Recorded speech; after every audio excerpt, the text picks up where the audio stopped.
Salam alaikum, salut à tous. L'heure est très grave parce que la France n'est plus la France. Aujourd'hui dans le conflit, ou plutôt dans l'occupation toujours palestinienne, il y a une transition qui a été faite. Et le pire, c'est qu'ils se disent, soi-disant, dans la droite ligne des prédécesseurs présidents de France, qui soi-disant a toujours été entre les deux,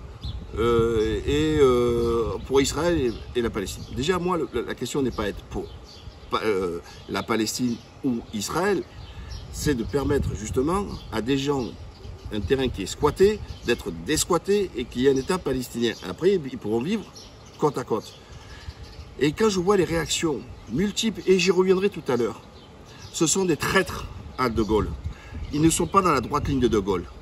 La preuve en image, nous en écoutons. Qu'est-ce que disait De Gaulle en 1967? Et après, je vais revenir, on va faire quelques allers-retours. Qu'est-ce qu'il dit De Gaulle? Sur les territoires qu'il a pris, l'occupation, qui ne peut aller sans oppression, répression, expulsion. Et il s'y manifeste contre lui la résistance, qu'à son tour, il qualifie de terrorisme. Il est vrai que... Voilà. Alors, vous vous rendez compte? Vous prenez les propos de De Gaulle en 67, d'accord? Pourtant, on n'était pas sur une occupation comme là, vous vous rendez compte, on est combien là? Plus de 50 ans après. Et qu'est-ce qu'il dit? Oppression, répression, et que si il venait à dire de résister, on les traiterait de terroristes. Et que fait la France? Et que fait les soutiens à Israël, notamment les Américains? Et qu'est-ce que font les élus français aussi? Beaucoup.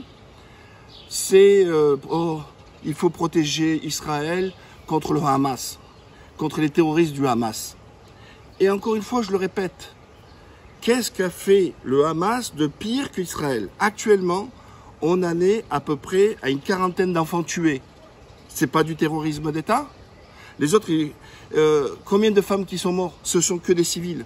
Et en fait, ils disent, oh, pauvre Israélien, pauvre Israël. Mais attendez, mais regardez le nombre de morts, vous voyez. En face, on a une armée, on a des avions, etc.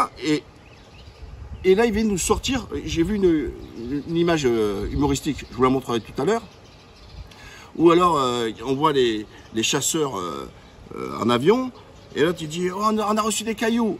C'est bon, on peut balancer toutes les bombes. Ben, c'est exactement ça. C'est exactement ça. Et donc là, qu'est-ce que dit le général de Gaulle? Il ne parle pas de terrorisme, etc. Il parle de résistants. Et qui mieux que de Gaulle puisse savoir comment qualifier ce qu'est le terrorisme ou autre, puisque lui-même a été qualifié de terroriste par le régime de Vichy. Oui, de Gaulle et les résistants, à l'époque, aujourd'hui, que nous honorons leur mémoire, tout ça, en vantant tous les mérites, étaient traités comme des terroristes. Parce qu'ils résistaient, alors que c'était des résistants. Et l'histoire jugera. Donc, qu'est-ce qui reste aux Palestiniens quand ils n'ont pas de liberté? Et on parle de Gaza. Gaza, c'est entouré d'un mur. Et qu'on fait un blocus. Rien ne peut rentrer sans la balle d'Israël. Israël qui leur coupe l'électricité. Israël qui leur envoie des trucs. Elle est où, leur liberté? Et donc, ils résistent à une occupation. Voilà. Et attendez, en France, on a eu l'occupation allemande. Et je ne comprends pas qu'on puisse aujourd'hui arriver d'être du côté de l'occupant et pas d'être du côté de celui qui est occupé. Alors, deuxième volet de Gaulle toujours. Doit avoir pour base l'évacuation des territoires qui ont été pris par la force, la fin de toute belligérance et la reconnaissance de chacun des États en cause par tous les autres. Après quoi, par des décisions des Nations Unies, avec la présence et la garantie de leur force, il serait probablement possible d'arrêter le tracé précis des frontières, les conditions de la vie et de la sécurité des deux côtés, le sort des réfugiés et des minorités. Voilà, donc là vous avez De Gaulle qui rappelle qu'il faudrait justement, d'ailleurs, dans la droite ligne de ce que fait Erdogan là, en disant qu'il faut une force internationale et faire en sorte qu'on ait vraiment ces deux États. Sauf que chaque fois qu'on nous parle de deux États, il n'en existe qu'un. Mais ils ne donnent jamais le mode d'emploi et nous expliquer comment on fait pour faire qu'il y ait le deuxième pays. Et rappelez-vous la première partie quand ils disent expulser, mais c'est ce qui se passe au quotidien. Parce que l'affaire à la base, c'est pas comme les médias essaient de nous enfermer, Hamas contre Israël. Ce sont à Jérusalem-Est des Palestiniens qui ont été chassés de chez eux pour y mettre des colons. Voilà, c'est ça. Et tout est parti de là. Et c'est ensuite que le Hamas a réagi à partir de Gaza. Mais à l'origine, c'est l'expulsion. Et comme il dit De Gaulle, il était dans le vrai. Ce qu'il dit De Gaulle hier est valable aujourd'hui. Alors, on a des prétendants, soi-disant, de filiation au gaullisme. Un des plus gros escrocs, escroquerie intellectuelle, Estrosi, qui se dit gaulliste. Qu'est-ce qu'il a fait? Il a interdit la manifestation pour la Palestine. Alors vous avez dit en contradiction avec la défense du général de Gaulle sur la libre détermination du peuple palestinien. Et deuxièmement, il a interdit tous les drapeaux étrangers. Ok, d'accord. Bilan, qu'est-ce qu'il fait? Voilà. Voilà, je vous laisse apprécier. Vous voyez ce qu'il dit là, Estrosi? Il a mis, et en plus, il avait accusé, il voulait pas la manifestation pour la Palestine parce qu'il a dit qu'il ne veut pas apporter le conflit israélien. Et là, on voit quoi là? C'est quoi ça? C'est pas le drapeau de la Provence, hein? C'est pas les Alpes-Maritimes, ça, hein? C'est que dalle, ça, hein? C'est bien le drapeau israélien. Donc il accuse les manifestants pro la création d'un État palestinien d'importer le conflit, et lui, il met sur le fronton de la mairie le drapeau israélien et il dit face aux terroristes du Hamas, tous nos pensées et notre soutien à Israël. Bah, j'hallucine. J'hallucine. C'est Israël qui occupe. C'est Israël qui squatte. C'est Israël qui a toutes les condamnations de l'ONU. Et franchement, on peut faire un catalogue de la Redoute des condamnations de ce que fait Israël. Et lui, il nous inverse, c'est-à-dire qu'il fait en sorte de faire croire que la victime est, elle, au contraire, comment vous dire, coupable. Et là, toute la droite, on a vu Ciotti qui disait qu'à Paris, les gens criaient Allah Akbar, etc. Alors, c'est pas vrai. Et au pire, s'il y a quelqu'un qui dit Allah Akbar, c'est-à-dire quoi? Dieu est grand. Alors, parce que lui, il essaie de faire l'association. Allah Akbar, c'est quand il y a des barjots, avant de faire un acte terroriste, il dit Allah Akbar, hop, et il tue quelqu'un.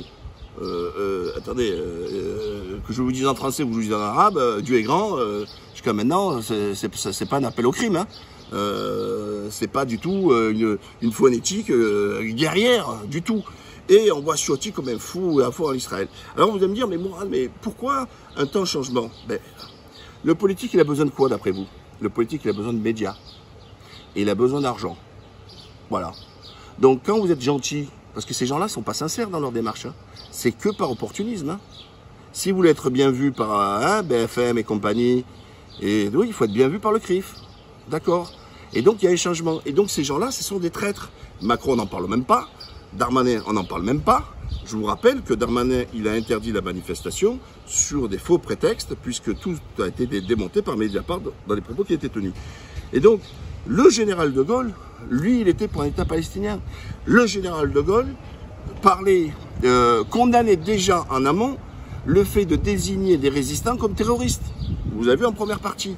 Donc quand on se dit, dans la droite file, se dire gaulliste, eh ben, c'est respecter le principe, puisque c'est les mêmes acteurs, c'est la même situation, sauf que la vision de ceux d'aujourd'hui qui prétendent être des gaullistes par filiation, ce sont des traîtres. Voilà, ce sont des traîtres Jacques. Le dernier qui a été gaulliste, ça a été Jacques Chirac. Je vous rappelle, Jacques Chirac, qui porte en Cisjordanie une rue qui porte son nom. On ne risque pas d'avoir une rue Macron, par contre. Voilà, ça c'est une réelle ni Darmanin, d'accord? Ça c'est clair. Par contre, en Israël, ça c'est fort possible. Et donc on voit aujourd'hui la droite qui a été, je me rappelle, Goasgen, le plus gros sionard qui pouvait exister, qui disait chaque fois il faudrait gicler tous les gens du ministère des Affaires étrangères parce qu'ils sont trop pro-palestiniens. Mais tout a changé. Aujourd'hui, on a un problème, c'est qu'il n'y a que LFI, les communistes, et pourtant vous savez ô combien je les condamne, ô combien je les aime pas politiquement, qui sont là à défendre. Alors qu'est-ce qu'on leur jette? On dit oui, c'est normal, ils sont pour des manifestations antisémites. Vous voyez, c'est toujours pareil. C'est-à-dire si vous critiquez Israël, vous êtes antisémite. Voilà. Et moi, j'ai dénoncé Darmanin sur un poste, hop, je suis bloqué là-dessus. Voilà, c'est ça. Et moi, cette France-là, je la reconnais plus. C'est plus ma France. etc. Et tous les gens, ils sont toujours à Hamas. Alors les Zama, ils vont faire croire, vous savez, que comme ils parlent arabe, hein, ils mettent bien le R de Hamas. Le Hamas, vous voyez, comme s'ils disaient le Houmous, vous voyez, hein, Hamas, hein, le Hamas. Mais pauvre abruti, tu sais ce que c'est le Hamas? Tu sais, et qu'est-ce que tu proposes, toi, pour que les mecs ils puissent être libres? Parce qu'il n'y en a pas un qui le dit, hein. Comment on te gicle de chez toi? Vous vous rendez compte, c'est quelqu'un qui vient chez vous, ils prennent vos affaires, ils vous jettent dehors de chez vous, et ils disent non, maintenant c'est à nous. Vous allez faire quoi? Vous allez dire non, ouais, bah ok, très bien, hein, je te laisse ma maison, etc. Tu fais attention par contre au canapé, hein, tu fais au canapé, tu fais attention au canapé, et n'oublie pas de faire la vaisselle. Et moi je vais dormir dans le jardin. Mais c'est ça qui se passe là-bas. Et je comprends pas qu'il y a des gens qui sont là en contre de faire croire que c'est Israël, qui a une armée, je rappelle encore, qui a des missiles, qui a tout ce que vous voulez, qui tue le plus de monde. Ils ont hier détruit un immeuble de télévision. Mais quel rapport à la télévision? Ils ont détruit un immeuble où il y avait des journalistes. Mais expliquez-moi, c'est quoi l'intérêt? Parce qu'en fait, ils diffusaient et montraient la réalité de ce qui se passait à Gaza, et donc il ne faut pas montrer. Et donc, qu'est-ce qu'ils ont fait? Ils ont détruit. Or, dans les actes des Nations Unies, le fait de détruire des services de presse, c'est un acte de guerre. Et c'est interdit. Et c'est condamné par les Nations Unies. Et chut, il ne faut pas le dire. Voilà, n'oubliez pas, abonnez-vous, partagez et likez. Et le canal Ghazli Mourad, n'oubliez pas.